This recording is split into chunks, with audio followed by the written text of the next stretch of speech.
శ్రీ సాయిబాబా మార్గాన్ని చేరుకోవాలంటే మొదట మన అహాన్ని బాబా పాదాల వద్ద పెట్టాలి. అహం లేని బాబా షిరిడీ పురవీధుల్లో భిక్షాందేహి అన్నారు. ఆకలిగొన్న వారికి కడుపు నింపారు.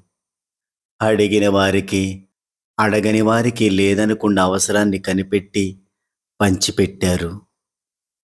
అదే పనిగా ఇతరులను నిందించడం, అకారణంగా దురభిప్రాయాలను ఏర్పరుచుకోవడం, తను నమ్మిందే నిజమనే భ్రమలో పొద్దుపుచ్చేయడం, అసూయ ద్వేషాలతో రగిలిపోవడం, వారవలేనితనంతో విరోధాలు తెచ్చుకోవడం, లేనిపోని భేషజాలతో ఆడంబరాలకు పోవడం, పెద్దల మాటల్ని లెక్క చేయకుండా గర్వంతో ప్రవర్తించడం, ఇవన్నీ దుర్లక్షణాలు.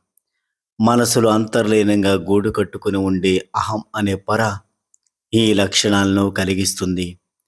ఈ దుర్లక్షణాలను వెంటనే సరిదిద్దుకోవాలని బాబా నొక్కి చెబుతూ ఉండేవారు. మనసును మాలిన్యం చేసే ఈ అవలక్షణాలను తొలగించుకుంటే ప్రతి ఒక్కరి మనసులు షిరిడీ శోభతో ప్రకాశిస్తాయి.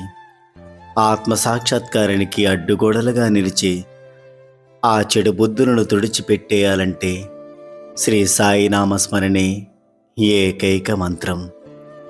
సాయి నామస్మరణం సకల పాపహరణం.